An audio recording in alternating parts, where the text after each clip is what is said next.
오늘 함께 나눌 말씀의 제목은 이 시대의 사사로 우리를 부르시는 하나님이라는 제목으로 하나님 말씀 함께 나누겠습니다. 하나님께서 저와 여러분들을 이 시대를 위한 사사로 부르시고 계신다. 이건 너무나 자명한 사실입니다. 하나님에게서 자명하지만 우리 심령 안에서는 불명하지 못할 때가 있어요. 하나님의 부르심을, 하나님께서 우리를 사용하고자 하시는 그 방식을, 그 방향을, 그 위치를 우리가 아둔해서 깨닫지 못할 때가 많은데, 이렇게 새벽에 시간을 구별하여 기도하시면서 또 하나님 말씀을 묵상하시면서 나를 부르시고 계신 하나님의 음성에 아멘으로 화답할 수 있는 저 여러분 되시기를 주님의 이름으로 축복합니다. 오늘 본문은 크게 두 부분으로 나눠서 함께 살펴보고자 합니다. 1절에서부터 5절까지 첫 번째 부분, 그 다음에 두 번째 부분 6절에서부터 9절까지 두 번째 부분입니다. 먼저 이 1절에서부터 5절까지는 두 명의 사사가 등장했다가 또 이 하나님 품으로 가는 두 명의 사사가 등장합니다. 뭐 다른 이야기가 없어요. 첫 번째는 사사 돌라가 태어난다. 어디 사람이냐면 1절에 보니까 이렇게 돼 있네요. 아비멜렉의 뒤를 이어서 이사갈 사람 도도의 손자 부하의 아들 돌라가 일어나서, 그러니까 이사갈 지파에서 지금 사사가 한 명이 지금 나온 것입니다. 그리고 두 번째는 3절에 나와 있습니다. 그 후에 길르앗 사람 야일이 일어나서 22년 동안 이스라엘의 사사가 되니라. 이 길르앗 사람 야일은 므낫세 지파의 사람입니다. 므낫세 지파. 그러니까 지금 이제 북부 두 지파에서 사사가 연거푸 나온 것이죠. 이사갈 지파에서 한 명, 그리고 이 므낫세 지파에서 한 명. 이 두 사람이 지금 사사로서 하나님께 쓰임 받았다라는 말씀이 기록이 되어 있습니다. 1절에서부터 5절까지 제가 여러분들과 함께 나누고자 하는 포인트는 두 가지입니다. 첫 번째는 두 사람 이름이 모두 조상들의 이름을 그대로 따왔다는 것입니다. 먼저 이 이사갈 사람 돌라는 누구의 이름이냐면 우리 야곱의 아들들 중에 이사갈이라는 아들이 있지 않습니까? 그 이사갈의 장남의 이름이 돌라입니다. 예. 이사갈 지파의 족장이었고, 그러니까 이제 야곱이 죽고 야곱이 살아 있을 때죠. 야곱이 살아 있고 그 야곱의 아들 이사갈, 그리고 그 이사갈 지파의 장남이자 족장이었던 이 돌라의 이름을 한 지금 짧게는 700년, 길게는 800년 뒤에 이사갈 지파의 사사로 세워진 그 사람의 이름이 마침 이사갈의 장남이었던 돌라의 이름을 그대로 받았다. 또 야일도 역시 동일합니다. 야일도 므낫세의 아들이었어요. 그러니까 이제 이스라엘의 12지파 중에 그 야곱의 손자죠. 또 요셉의 아들이죠. 그 므낫세와 에브라임은. 근데 이 므낫세의 장남이 누구였냐면 바로 므낫세의 아들로서 큰 용사였던 사람이 또 역시 야일입니다. 자, 그런데 우리가 이제 나중에 또 개인적으로 한번 또 우리 출애굽기나 이런 부분들을 살펴보시면, 창세기를 살펴보시면 아시겠지만은 이 두 사람 돌라와 야일은 700년 전, 지금 이 사사 시대의 700년 전, 800년 전에 하나님 앞에 크게 쓰임 받던 지파의 대표자들이었어요. 그러니까 이름을 그대로 이어받았죠. 하나님은 이 두 사사에게 이름을 지어주시면서, 뭐 부모님들이 지어줬겠죠. 이 두 사사에. 그러나 이거 하나님이 주신 이름이죠. 하나님이 이름을 주시면서 이름과 함께 무엇을 주셨느냐? 그 조상들에게 주셨던 능력도 함께 주셨다. 이게 참 흥미로운 부분입니다. 동일하게 이름을 하나님께서 이 사사들에게 주시고, 이 사사들로 하여금 그들의 조상만큼, 아니 그들의 조상보다도 더, 그렇죠? 그들의 조상들은 한 지파의 족장으로서 하나님께 쓰임받던 사람들이지만, 이 사사는 뭐냐면 이스라엘 12지파를 다스리는, 또 하나님께 이 12지파를 연결시켜주는 사사의 또 재판관의 역할을 했기 때문에 그 조상들보다도 더 크게 하나님께 쓰임받았던 것입니다. 자, 이제 이걸 우리에게 적용해야 되겠죠. 이제 우리의 이름은, 우리에게 주어진 이름은 무엇인가? 지금 이 돌라와 야일은 조상들의 이름이었지만 저와 여러분들에게는 누구의 이름이 주어졌느냐? 예수의 이름이 주어졌다는 것입니다. 아주 중요해요. 이 사사 돌라와 야일은 조상들의 이름을 받으면서 그 조상들에게 주셨던 능력을 받았다면, 이제 저와 여러분들은 주님이 조상들의 이름이 아니라 누구의 이름을 주셨느냐? 그 아들 예수 그리스도의 이름을 주시고, 이 예수 그리스도의 이름만 주신 것이 아니라 그 예수 그리스도의 이름으로 나타나는 놀라운 능력, 그 능력의 근원 되신 성령도 함께 주셨다는 것입니다. 그렇기 때문에 저와 여러분들은 사사로 하나님께서 부르셨다는 것이 더욱 명확해집니다. 이 사람들은 조상의 이름을 받았어요. 조상의 이름을 받고 조상의 그 능력을 하나님께서 다시 그들에게 부어주셔서 이렇게 쓰임받았다면 이제는 우리는 조상의 이름이 아니라 누구의 이름이라고요? 예수의 이름입니다. 예수의 이름을 받고 그 능력의 모든 능력의 근원 되시는 그 성령께서 저와 여러분들에게 부어졌기 때문에 저와 여러분들이 인생에 있어서 간신히 내 한 인생의 삶을 주관하게 하실 뿐만 아니라 내 주변에 있는 사람들까지도 하나님께서 책임질 수 있는 사사로서 부르셨다. 이 우리가 이제 이 첫 번째 1절에서부터 5절까지 우리가 첫 번째로 묵상하면서 우리의 마음에 새겨야 될 분명한 진리입니다. 두 번째를 보시면 이 두 사사가 거주한 지역들이 있어요. 이 아비멜렉의 뒤를 이어서 이사갈 사람 돌라가 일어나서 어디에 거하냐면 에브라임 산지 3일에 거주했다. 1절에 나와요.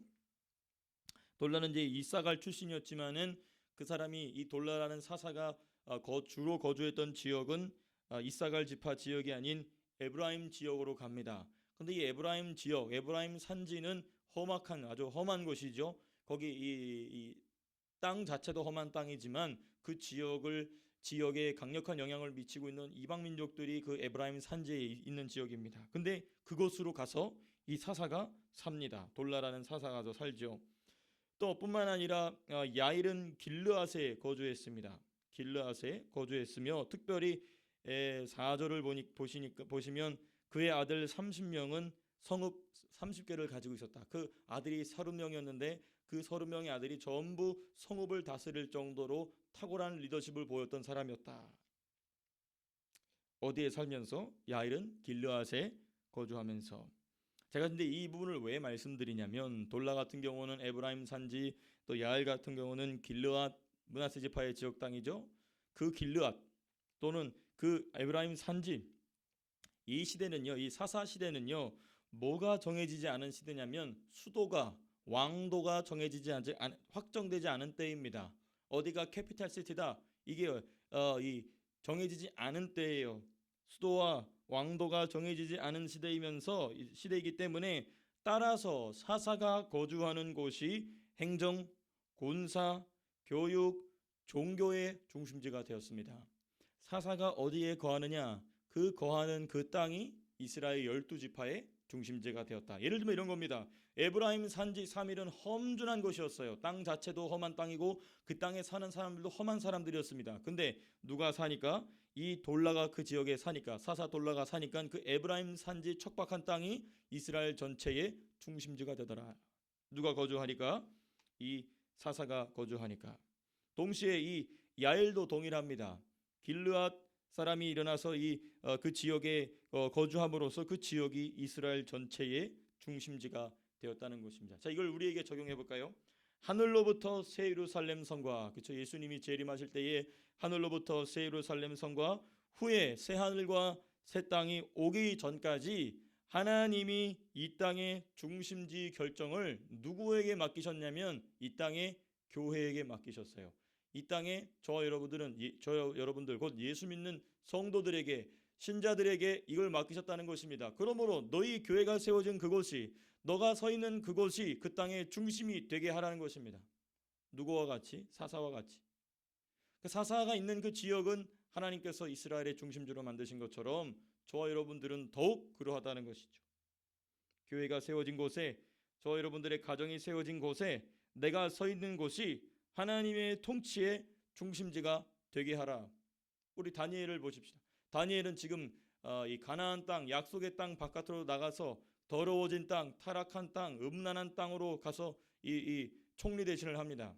근데 거기가 모든 인류의 역사의 중심지가 되죠. 누가 있으니까? 다니엘이 있으니까. 바벨론 제국이 대단해서가 아닙니다. 메데바사 제국이 대단해서가 아니죠. 누가 있으니까? 다니엘이 있으니까. 다니엘이 그 자리에 있으니까 하나님께서 온 세계 역사 경영의 중심지를 다니엘이 있는 곳으로 만드셨다는 것입니다. 이와 마찬가지로 저 여러분들의 삶 속에서 저 여러분들이 인생의 이 뭐라고 될까요? 마귀들이 만들어 놓은 악한 귀신들이 만들어 놓은 거대한 이 세상의 흐름이라는 것이 있습니다. 이 세상의 흐름에 휩쓸리지 않는 사람이 누구냐? 사사로서 부르심 받은 그 사명을 명확히 깨달은 사람, 깨달을 뿐만 아니라 그 깨달음을 가지고 기도함으로 말씀을 붙잡고 씨름함으로 그 사사의 능력으로 살아가는 원하는 그 사람이 이 시대의 흐름을 거스르는 놀라운 하나님 나라의 영향력 있는 성도로서 신자로서 주께서 세우신다는 것이죠. 자, 이제 오늘 본문의 두 번째 부분입니다. 오늘 본문의 두 번째 부분 이제 6절에서부터 9절까지죠. 이 6절에서부터 9절은 이스라엘의 악행이 기록되어 있습니다. 이스라엘의 악행. 이스라엘의 악행이 뭐냐? 우상 숭배입니다. 아이돌 워십이라고 그러죠. 6절에 잔뜩 나와 있습니다.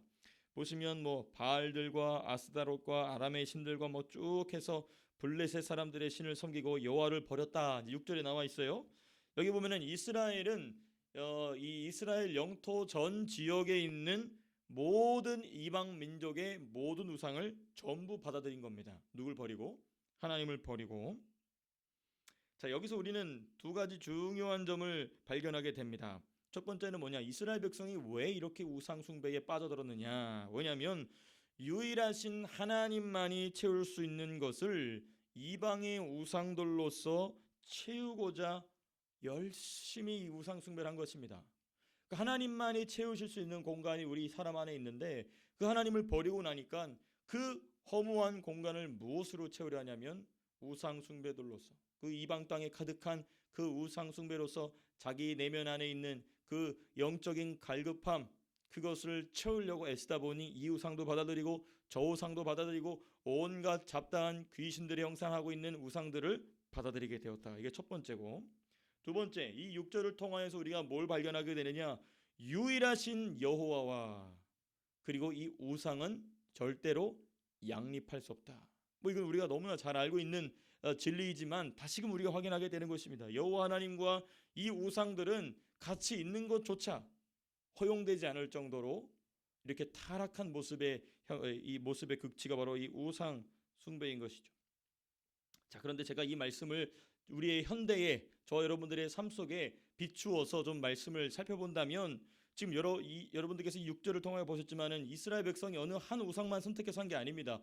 온갖 그 이스라엘 이 가나안 땅에 거주하는 이방 민족들의 우상들을 전부 받아들여요. 이게 뭐냐? 하나님의 백성인 이스라엘의 우상 숭배의 이 모습은 현대 교회의 종교다원주의와 매우 흡사합니다. 종교다원주의, 이리 가나 저리 가나 저기로 가나 올라가나 어떻게 가나 위로 꼭대기로만 올라가면 된다. 이게 종교다원주의죠. 그리고 이 종교다원주의는 사상입니다. 신학이에요. 이것도 일종의 신학입니다. 사람들의 생각이고 이념이죠. 그 종교다원주의적인 아이디올로지, 그것이 현실로 나타나는 게 뭐냐면 종교통합입니다. 다시 말씀드릴게요. 종교다원주의는 이즘이죠. 그렇죠? 생각이에요. 사람의 이성적인 판단입니다. 어떤 무엇인가 결정을 내리는 철학입니다. 근데 그 철학이자 신학인 그 종교다원주의가 우리의 삶 속에 실제적으로 나타나는 현상이 뭐냐면 종교통합입니다. 종교통합. 네. 이게 이제 조금만 더 말씀을 드린다면 크게는 세 가지 단계로 이 스텝이 발전되는데, 첫 번째 뭐냐? 교회 연합 운동이라는 이름으로 시작이 돼요. 야, 우리가 교회들끼리 연합하자. 그다음에 이 교회 연합 운동이 무엇으로 나가냐면 종교다원주의로 나갑니다. 그리고 이 종교다원주의가 무엇으로 나가냐면 종교통합으로 나가게 되죠.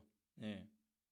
뭐 예를 들면 이런 것입니다. 몇 년 전인데 독일에서 루터 교회가 우리는 이제 로마 카톨릭 로마 교황과 완전히 화해했다 얘기해요.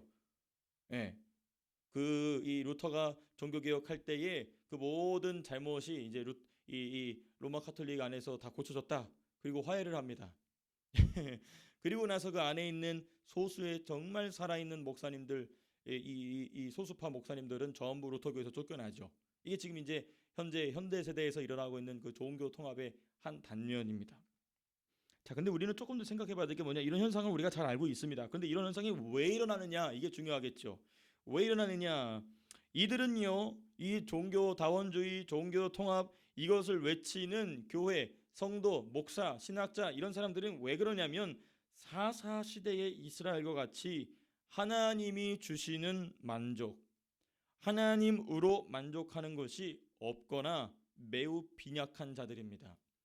그러니까 엉뚱한 데 가가지고 하나님만 주실 수 있는 만족, 하나님으로만 할 수 있는 만족을 엉뚱한 다른 데 가서 찾으려고 하다 보니 이스라엘 백성이 사사시대 타락함과 같이 온갖 잡다한 종교들과 음행을 하게 되는 것이죠. 영적인 음행을 하게 되는 것이죠. 그러므로 우리가 이 영적인 만족, 하나님이 주시는 만족은 이 세 가지 여러 가지 만족이 여러 가지 통로로 하나님께서 저 여러분들에게 영의 만족을 주시지만 대표적인 세 가지만 말씀드리면 첫 번째 무엇이냐? 하나님이 주시는 만족은 먼저 하나님의 말씀인 성경을 깨달으면서 경험하는 만족입니다. 예. 이때 조심해야 될 게 있어요. 우리 이성, 자기 이해로 이해되지 않으면 성경도 거절하는 이 어리석음에 빠지지 않도록 우리는 조심해야 됩니다. 예. 그러니까 이제 자기 합리에 이해가 되지 않으면 그거는 아니다라고 얘기하는, 예를 들면 이런 것입니다. 제가 이 성령 세례에 대해서 늘 강조할 때마다 아니 내 안에 계신 성령이 왜 또 오시냐? 이게 바로 뭐냐면 대표적인 우리의 합리주의적인 이성주의적인 성경을 그렇게 이해하려다 보니 성령 세례가 없다라고 얘기하는 아주 근본적인 이유 중에 하나 바로 그겁니다. 내 안에 성령이 계신데 무슨 또 성령이 오시냐? 이게 이제 성경을 이성주의로 합리주의로 이해하는 사람들의 큰 착각입니다. 이것에 빠지지 않고, 그래서 제가 오늘 말씀을 증거하기 전에 함께 기도하면서 우리가 이 말씀을 우리의 이성이나 합리나 철학이나 경험으로 받아들이지 않고 우리의 영으로 깨닫게 하여 주시옵소서. 그게 만족입니다. 그게 아주 중요한 하나님으로부터 누리는 만족의 출발점이죠. 두 번째, 기도를 통하여 하나님의 인격과 성품을 경험하면서 누리는 만족입니다. 이게 성경을만 붙잡고 씨름하다 보면은 이 기도가 부족하면 자꾸 우리의 성경 이 해석이나 성경 이해가 뭐로 가냐면 영이 아닌 우리의 혼으로 하게 됩니다. 기도가 부족하면. 근데 기도에 충분한 시간을 하나님께 드림으로써 무엇을 경험하냐면 기도 가운데 하나님의 인격, 하나님의 성품을 경험하면서 그 하나님 말씀에 담겨 있는 하나님의 의도를 더 깊이 깨닫게 된다는 것입니다. 이 기도와 말씀은 항상 같이 가야 되는 것이죠. 세 번째입니다. 세 번째. 거룩한 공동체 안에서 누리는 참된 하나의 교제, 하나됨의 교제. 이게 참 중요합니다. 기도도 혼자 하죠. 말씀 묵상 혼자 합니다. 근데 그거 가지고 되는 게 아니에요. 그 기도와 말씀 묵상을 통하여 누리고 있는 그 영의 만족을 서로 나눌 때, 우리 주님께서 떡을 떼니까 5천 명이 먹죠. 그렇죠? 우리 주 예수님이 떡을 떼서 엠마오로 가는 두 제자의 입에 넣어주시니까 눈이 밝아지고 주님 의심을 알아보게 되는 것처럼 우리가 이 현장에 나와서 지금 이 상황 때문에 어렵지만은 이 교제의 중요성, 그러니까 이 종교 통합주의자들은 뭘 빼놓고 하려냐면 거룩을 빼놓고 하나 되자고 얘기합니다. 그러나 여기 중요한 기준입니다. 거룩한 공동체 안에서 누리는 참된 하나됨의 교제, 너무너무 중요합니다. 여러 가지가 더 많이 있을 수 있지만 세 가지, 하나님의 말씀, 기도, 그리고 거룩한 공동체 가운데 누리는 떡을 뗄 때에 오히려 떡이 줄어들지 않고 떡이 더 풍성하게 되는, 이게 바로 말씀의 떡을 나눌 때에 나타나는 현상인 것이죠. 이걸 이제 6절을 통해서 우리가 좀 묵상해 본 부분이고요. 그 다음에 마지막 이 7절에서부터 9절 말씀은 어떤 내용이 이렇게 되어 있냐면 블레셋이 등장한다는 점입니다. 이렇게 하나님으로부터 만족을 누리지 못하고 세상의 우상을 통하여 만족을 누리려는 그 이스라엘 백성 앞에 누가 나타나느냐? 계속해서 이방 민족이 찾아와서 이스라엘 백성을 괴롭히는데 그 중에도 가장 끈질기고 가장 집요하게 이스라엘 역사 속에서 이스라엘을 괴롭히는 누가 등장하느냐? 블레셋이 등장합니다. 블레셋이 등장해요. 예. 이때 우리가 이 블레셋의 등장 때 우리가 유념해야 될 부분이 있습니다. 내일 본문에 나오지만 이스라엘의 상황이 어떤 상황이냐면 악한 지도자가 세워지는 것도 저주이지만 이렇게 블레셋 같은 대적이 나타났을 때 어떤 것도 더 큰 저주냐? 어떤 것이 더 큰 저주냐? 선한 지도자가 없는 것이 더 큰 저주다. 이게 블레셋이 나타날 때의 현상이에요. 블레셋이 나타나서 막 괴롭히니까 이제 막 하나님께 부르짖어 기도하죠. 근데 문제가 뭐냐? 그들을 대표하여 하나님과 연결해 줄 수 있는 리더십이 없다는 것. 이게 아주 큰 저주인 것입니다.